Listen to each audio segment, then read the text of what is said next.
అందరికీ నమస్కారం. 2021లో ప్రారంభించాం మనం. 5 సంవత్సరాలు దిగ్విజయంగా పూర్తయింది. 2021లో ప్రారంభిస్తే 22, 23, 24, 25, 26 5 సంవత్సరాల్లో కూడా ఒక ప్రకృతి రత్న అవార్డు రావడం, ఒక ఉత్తమ రైతు అవార్డు రావడం, ఒక రైస్ మిల్లర్ అవ్వడం, ఒక పుస్తక రచయిత అవ్వడం, ఎంతోమంది ఎన్నో రాష్ట్రాల నుంచి అభిమానం, ఆప్యాయత సంపాదించుకోవడం సంతోషకరమైన విషయం. జనరల్గా ఏమైనా ఉద్యోగం చేసుంటే దానికి ఒకటే పరిమితం అయ్యేవాళ్ళం. మనం ప్రతి సంవత్సరం ఈ 5 సంవత్సరాల సుదీర్ఘ ప్రయాణంలో ప్రతి సంవత్సరం కూడా మనం నూతన వరి వంగడాలు వేసుకుంటూ రావడం జరిగింది. మొట్టమొదటగా KNM 1638 అమ్మమ్మ వాళ్ళ ఊరిలో మొదటిసారి వేస్తే శ్రీధర్ సిద్ధి గారు రూపొందించింది. ఇప్పుడు వేయబోయేది కూడా అదే. ఇక నెక్స్ట్ ఇంకో 10 రోజుల్లో KNM 1638 వేయబోతా ఉన్నాం. నెక్స్ట్ NLR 3648 నెల్లూరు వరి పరిశోధన స్థానం వాళ్ళు వెలువరించిన NLR 3648 కూడా వేయడం జరిగింది. RNR 31479 రాజేంద్ర నగర్ వరి పరిశోధన స్థానంలో లావురి కృష్ణ గారు రూపొందించినటువంటి వరి వంగడం కూడా వేయడం జరిగింది.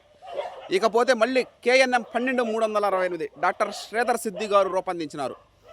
KNM 1638 రూపొందించిన వాళ్ళే ఈ KNM 12368 కూడా రూపొందించినారు.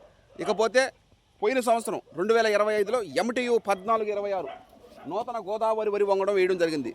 ఇవన్నీ మాటల్లో చెప్పేదానికన్నా ఒక పుస్తక రూపంలో ఈ ప్రపంచంలో కళ్ళెదురు కనిపించే నిజమైన దేవతల పుస్తకాలు అన్నారు అబ్రహం లింకన్, ఒకప్పటి అమెరికా ప్రెసిడెంట్ అయిన మాజీ ఎక్స్. నూతన వరి వంగడాల గురించి పేజీ నెంబర్ 9లో నేను రచించినటువంటి ఈ పుస్తకంలో ప్రకృతి వ్యవసాయం CVR పద్ధతుల వరి సాగు నా అనుభవాలు అనే పుస్తకంలో పేజీ నెంబర్ 9లో క్లియర్ కట్గా మనం పంపించడం జరిగింది. నూతన వరి వంగడాలు వేసేటప్పుడు ఎప్పుడైనా సరే 1 ఎకరా 2 ఎకరాలు అంతకు మించి వేసుకోకూడదు. ఇది కంపల్సరీగా మ్యాండేటరీ. రైతు సోదరమణులు ఎవరైనా సరే నూతన వరి వంగడం వేసేటప్పుడు 1 ఎకరా 2 ఎకరాలు అంతకు మించి వేసుకోకూడదు. ఆ 1 ఎకరా ఎందుకు వేసుకోమంటున్నామంటే వాళ్ళ కుటుంబ సభ్యులకి, వాళ్ళ బంధువులకి, స్నేహితులకి, శ్రేయభిలాషులకి ఆ రైస్ అందించడం ద్వారా ఏమైనా స్పెషాలిటీ ఉంటే తప్ప నూతన వరి వంగడాలు వేసుకోవడానికి ఆస్కారం వద్దు. ఎందుకంటే ప్రతి సంవత్సరం ఎన్నో వరి వంగడాలు రిలీజ్ అవుతూ ఉంటాయి. అన్నీ కూడా మనం వేయకూడదు కూడా. కొన్ని మాత్రమే ఏమైనా స్పెషాలిటీ ఉందంటే దానికి ప్రోటీన్ 8% ఉంటుంది, అగ్గి తెగులు తట్టుకుంటుంది, దోమపోడు తట్టుకుంటుంది, స్టెంబోరార్ తట్టుకుంటుంది, కాండం తొలచి పురుగు స్టెంబోరారు ఇవన్నీ తట్టుకుంటుంది. కాబట్టి ఈ వరి వంగడాన్ని మనం వేయడం జరుగుతూ ఉంది. ఇప్పుడు ఇదేంటంటే ఒక వరి వంగడం గురించి మనం లేబుల్స్ ఇవ్వకూడదు. ఇప్పుడు బయట జీడిపప్పు అని రాసి లోపల ఎండు ద్రాక్ష వేస్తే చూసే వాళ్ళకి కనపడేది ఏంటంటే జీడిపప్పే, కానీ లోపల ఎండు ద్రాక్ష ఉంటుంది. అలాగా కొన్నికి లేబుల్ ఇవ్వకూడదు. ఎవరో ఏదో చెప్పారు, యూట్యూబ్లో చూసాము, ఆడ చూసాము, ఏడు చూసామని వేయకుండా అనుభవపూర్వకంగా రావాలి ఏదైనా సరే. ఇప్పుడు ఆ వరి వంగడం వేసాం, 1 ఎకరా వేసాం, నష్టం వచ్చినా లాభం వచ్చినా తట్టుకునే శక్తి వాళ్ళకు ఉండాలి. అందువల్ల ఇప్పుడు 1 ఎకరా వేసారు, వాళ్ళకు ఒక అనుభవం, వాళ్ళకు ఒక నడవడిక నేర్పడి మొత్తం అర్థమైపోద్ది వాళ్ళకి ఆ వరి వంగడం గురించి. ఆ తర్వాత రైస్ కూడా ఎట్లా ఉంటుందా అన్నీ క్లియర్ కట్గా అర్థమైపోద్ది. అర్థమైన నాడు ఇక మనం చెప్పాల్సిన అవసరం లేదు. ఒక నూతన వరి వంగడం వేసేటప్పుడు ఒక యువ రైతుగా, ఒక ప్రకృతిగా, ఒక రైస్ మిల్లర్గా, ఒక పుస్తక రచయితగా నేను చెప్పేది ఏంటంటే 1 ఎకరా 2 ఎకరా అంతకు మించి వేయకూడదు. ఇకపోతే ప్రతి సంవత్సరం మనం వేసుకుంటూ వస్తూ ఉన్నాం. మన క్షేత్రంలో ఇది ఒక సంతోషకరమైన విషయం. ఒక యువ రైతుగా నూతన వరి వంగడాలకు ప్రోత్సహించడంలో ముందుంటాం మనం.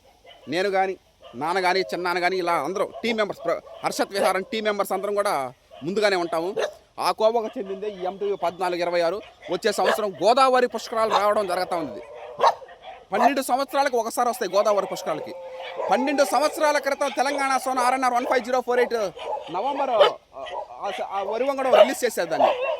ఆ వరి వంగడం 12 సంవత్సరాల తర్వాత మళ్ళీ ఈ MTU 1426 గోదావరి పుష్కరాలకి రైస్ అనేది రిలీజ్ చేయడం జరుగుతూ ఉంది. One of the happy moment ఇది. ఓకే, ఈ విధంగా ప్రతి సంవత్సరం కూడా నూతన వరి వంగడాలు వేయడానికి నేను ఎప్పుడు కూడా ముందుంటానని సగర్వంగా తెలియజేస్తున్నాను. ప్రకృతి రత్న హర్షత్ విహారం టీం మెంబర్స్ అందరం తెలియజేయడం జరుగుతూ ఉంది. ఓకే, త్వరలో ఇంకొక కొత్త వరి వంగడంలో కలుస్తాం తొందరలోనే. Watch and enjoy. Thank you all. అందరికీ నమస్కారం. MTU 1426 సీడు మేము రెడీ చేయడం జరుగుతూ ఉంది. ఇప్పుడే సగభాగం అయిపోయినాయి. ఎక్కడెక్కడ ఫోన్ చేసి అడుగుతూ ఉన్నారు, పంపుతా ఉన్నాం. మీరు తొందరగా, ఎందుకంటే వచ్చే నెలలో స్టార్ట్ ఇంకోటి చేయాలి ఏంటంటే కాబట్టి నారాత 130 రోజుల నుంచి మనకి ఫోన్లు చేసి సీడ్ అడుగుతున్న వాళ్ళందరికీ ఆల్మోస్ట్ పంపించేసి ఇంకొంతమంది ఉన్నారు. వాళ్ళకు కూడా ఇంకొక 4-5 రోజుల్లో మనం మొత్తం సీడ్ పంపించడం జరుగుతూ ఉంటుంది.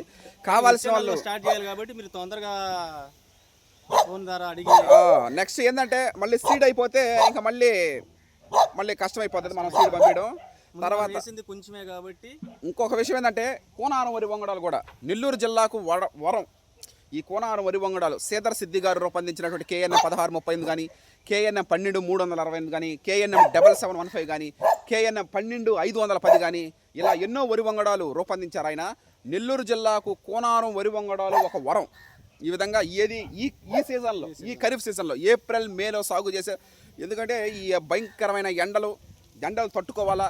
నెక్స్ట్ వరి కోతలకు వచ్చేటప్పుడు వానలు వస్తాయి, అంటే తుఫాన్లు అవన్నిటిని తట్టుకొని నిలబడాలంటే ఖచ్చితంగా ఆ దీటైన వరి వంగడం మనం వేసుకోవాలా. ఇప్పుడు తెలంగాణ సోనా ఇష్టం కాదా అని మనం 365 రోజులు వేయడానికి లేదు. మనకి ఇష్టమైన వరి వంగడాలు వేయడం కుదరదు. క్లైమేట్కి అనుకూలంగా, వాతావరణం పరిస్థితులు అనుకూలంగా మనం వేసుకోవాలా. అందుకే మనం కష్టమైన నష్టమైన తెలంగాణ సోనా సంవత్సరానికి ఒకసారి వేస్తాం. అదే రైస్ పట్టించి మిల్లింగ్ చేసి పంపించడం జరుగుతూ ఉంటుంది. 365 రోజులు పంపించడం జరుగుతూ ఉంటుంది. ఆ విధంగా నూతన వరి వంగడం MTU 1426 సీడు పంపించడం జరుగుతూ ఉంటుంది. ఇంకా తొందరలోనే అది అయిపోగానే సీడ్ అయిపోగానే ఇక మనం మళ్ళీ ఇంకొక నూతన వరి వంగడం కూడా వేయడం జరుగుతూ ఉంటుంది. కాబట్టి కొంచెం. Okay, right, thank you.